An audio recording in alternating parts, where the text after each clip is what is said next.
بسم اللہ الرحمن الرحیم۔ السلام علیکم ورحمۃ اللہ وبرکاتہ۔ تمام سرکاری ملازمین اور پینشنرز کے لیے خوشخبری، بجٹ 2024۔ ناظرین، وزیر اعظم نے کمیٹی بنائی تھی، اس کی سفارشات آ گئی ہیں اور تنخواہیں برابر، نوٹیفیکیشن جاری۔ تو ناظرین، آج کی یہ خبر آپ سے شیئر کریں گے۔ سب سے پہلے اگر آپ ہمارے چینل پہ نئے ہیں تو ہمارا چینل سبسکرائب کریں، بیل آئیکن پہ کلک کریں تاکہ آپ اپڈیٹ رہیں۔ ناظرین، یہ آپ نوٹیفیکیشن دیکھ سکتے ہیں جو کہ وزیر اعظم نے بنایا تھا۔ اس کمیٹی یہ بنائی تھی اس نوٹیفیکیشن کے اندر، اور اس کو کہا گیا تھا کہ اپنی رپورٹ جمع کرائے 1 ہفتے کے اندر اندر۔ اور ناظرین، آپ خبریں سن رہے تھے کہ تنخواہ اور پینشنز کے اندر جو ہے وہ اضافہ وہ نہیں کیا جائے گا، اور سرکاری اخراجات میں کٹوتی کی جائے گی، اور یہ کمیٹی جو ہے وہ اپنی سفارشات پیش کرے گی۔ اب اس کمیٹی نے اپنی سفارشات جمع کرا دی ہیں، وہ جمع ہو چکی ہیں وزیر اعظم صاحب کو۔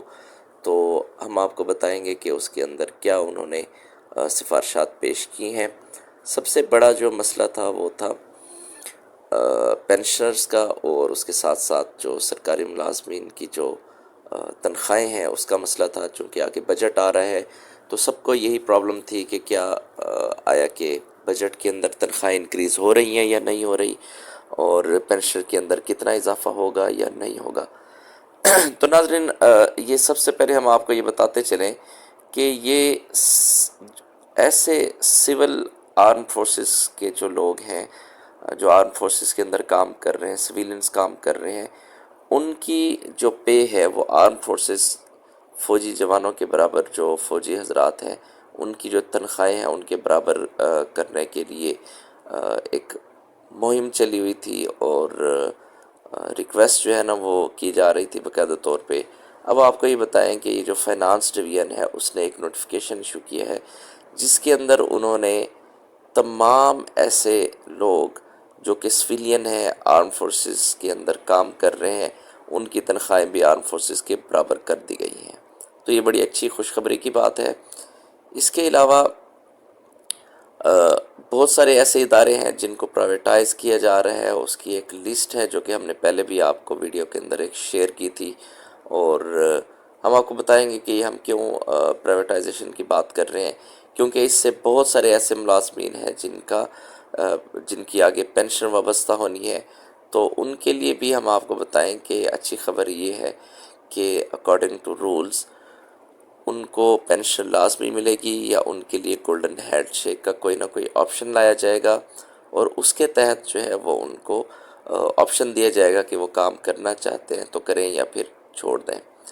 اچھا، اب یہ وزارتیں جو ہیں کم جو ہے 60,000 اسامیاں ختم کرنے، نئی بھرتی پر پابندی کی تجویز، اسٹیبلشمنٹ ڈویژن کو ایچ آر مینجمنٹ بنا کر کابینہ ڈویژن کے ماتحت کیا جائے گا۔ یہ ناظرین بڑی اہم خبر ہے جو کہ ہم آپ سے شیئر کرنا چاہ رہے ہیں۔ بہت ساری ایسے وزارتیں ہیں جن کو ضم کیا جا رہا ہے، کیونکہ وزارتوں کو کم کرنا تھا۔ یہ آئی ایم ایف نے بھی کہا تھا اخراجات کو کم کریں، تو ان اخراجات کو کم کرنے کے لیے اب کیا کیا گیا کہ بہت ساری وزارتوں کو ضم کر دیا گیا ہے۔ اب اس میں جو ہے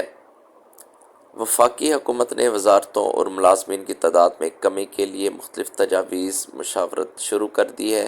وفاقی حکومت کی جانب سے ایک سال سے خالی 1/16 اسکیل کی 60,000 سے زیادہ اسامیوں کو ختم کرنے، نئی بھرتی اور نئی اسامیوں کی تشکیل پر پابندی عائد کرنے کی تجویز ہے۔ اور وفاقی حکومت کی جانب سے جو وزارت ریاستی اور سرحدی امور کو تحلیل کرنے، اور اس کے ساتھ اسٹیبلشمنٹ ڈویژن کو اپ گریڈ کر کے ایچ آر مینجمنٹ ڈویژن بنا کر کابینہ ڈویژن کا ماتحت کرنے، نیشنل سیکیورٹی ڈویژن کو ختم کر کے کابینہ ڈویژن میں ضم کرنے،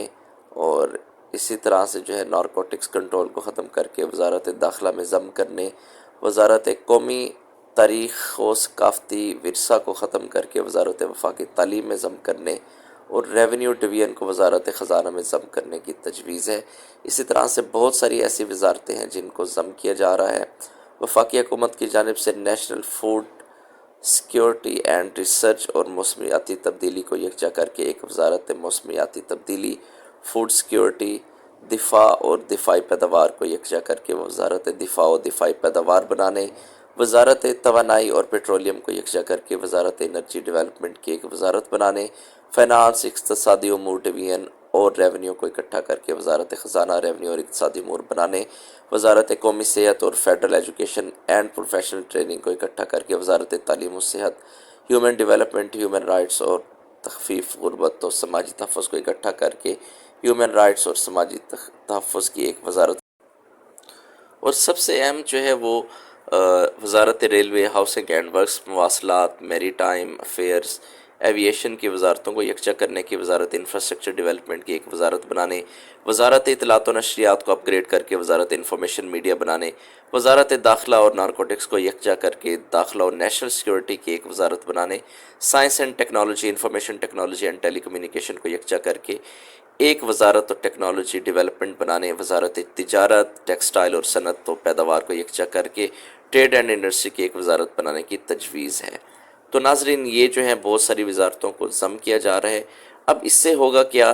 اس سے یہ ہوگا کہ بہت ساری ایسی اسامیاں ہیں جو کہ اس سے خالی ہو جائیں گی، اور اس کے ساتھ ساتھ دوسرا جو اہم یہاں پہ پوائنٹ یہ ہے کہ پیسہ تو بچے گا، لیکن سب سے بڑا پرابلم یہ ہوگا عوام کو ہوگا۔ وہ کیا ہوگا کہ جو کام ہوتے ہیں ان وزارتوں کے، وہ سست روی کا شکار ہو جائیں گے۔ اور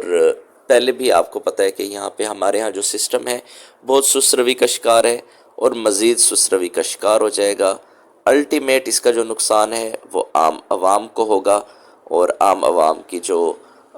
مختلف وزارتوں سے جو تعلق پڑتا ہے، جو واسطہ پڑتا ہے، جو کام ہے، وہ رک جائیں گے، کم ہو جائیں گے، سست روی کا شکار ہو جائیں گے، اور سسٹم جو ہے دوسرے لفظوں میں ہم کہہ سکتے ہیں کہ بیٹھ سکتا ہے۔ تو بہرحال اچھا، ہاں، اس میں ایک چیز آپ کو یہ بتا دیں کہ یہ جو یہ جو اپنا کمیٹی بنائی گئی تھی، اس نے اپنی سفارشات جو دی ہیں اس کے اندر واضح طور پہ یہ اعلان کر دیا گیا ہے، اور انہوں نے اپنی ریکمنڈیشن دے دی ہیں کہ پینشن کے اندر کوئی کٹوتی نہیں ہوگی، اور جو تنخواہیں ہیں اس کے اندر کوئی کٹوتی نہیں ہوگی، تنخواہوں کو انکریز کیا جائے گا، پینشن میں اضافہ ہوگا۔